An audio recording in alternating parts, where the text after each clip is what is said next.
फर्श से अर्श तक एक गरीब लड़के की दिल छू लेने वाली कहानी। गांव की संकरी गलियों में खेलता एक लड़का जिसका नाम रोहन था, हमेशा अपनी आंखों में बड़े सपने लिए घूमता था। वह एक गरीब परिवार में जन्मा था। उसके पिता दिन भर मजदूरी करते थे और मां दूसरों के घरों में सफाई का काम करती थी। उनका छोटा सा मिट्टी का घर बारिश में टपकता, लेकिन उनके सपने हमेशा आसमान से ऊंचे थे। रोहन पढ़ाई में बहुत होशियार था, लेकिन पैसे की तंगी के कारण उसकी पढ़ाई हमेशा अधर में लटकती रहती। स्कूल जाने के लिए उसे कई किलोमीटर पैदल चलना पड़ता था। कई बार भूखे पेट ही स्कूल जाता, लेकिन उसके चेहरे पर कभी शिकन नहीं आती थी।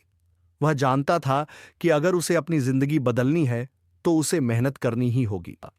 एक दिन स्कूल से लौटते समय उसने अपने पिता को थके हारे देखा। वह दिन भर मजदूरी करके भी घर के लिए पर्याप्त पैसा नहीं ला पा रहे थे।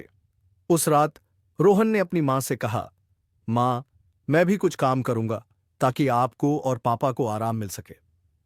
मां की आंखों में आंसू आ गए, लेकिन वह जानती थी कि रोहन के इरादे पक्के हैं। अगले ही दिन रोहन ने शहर की ओर जाने वाली बस पकड़ी और काम की तलाश में निकल पड़ा। कई जगह धक्के खाने के बाद उसे एक चाय की दुकान पर काम मिल गया। सुबह सुबह उठकर वह चाय बेचता और रात को स्ट्रीट लाइट के नीचे बैठकर पढ़ाई करता। कई बार दुकानदार उसे डांटता, ग्राहक उसे ताने मारते, लेकिन उसने कभी हार नहीं मानी। एक दिन एक सज्जन आदमी जो एक बड़ी कंपनी में मैनेजर थे, रोहन को चाय बेचते देख रहे थे। उन्होंने गौर किया कि वह चाय के साथ साथ अंग्रेजी में कुछ अखबारों की हेडलाइंस भी पढ़ रहा था।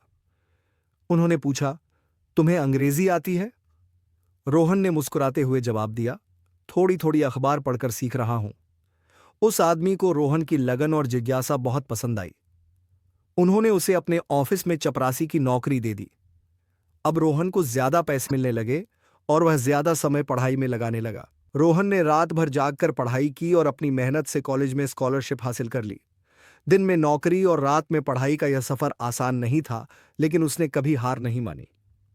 कुछ सालों बाद जब उसने अपनी डिग्री पूरी कर ली, तो वही कंपनी जिसने उसे चपरासी की नौकरी दी थी, अब उसे एक असिस्टेंट मैनेजर की पोस्ट देने के लिए तैयार थी। उसकी जिंदगी पूरी तरह बदल चुकी थी। एक समय जो लड़का चाय बेचता था, अब वही बड़ी मीटिंग्स में बैठकर फैसले लेने लगा।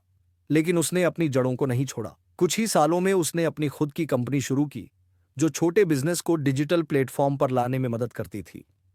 उसकी मेहनत रंग लाई और कुछ ही वर्षों में वह करोड़ों का मालिक बन गया।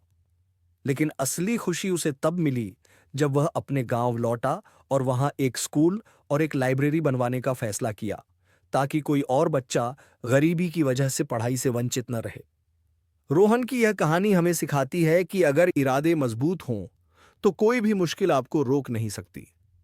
हालात चाहे कितने भी खराब क्यों न हो, मेहनत और लगन से सब कुछ बदला जा सकता है। गरीबी कोई बाधा नहीं होती, असली बाधा होती है हार मान लेना।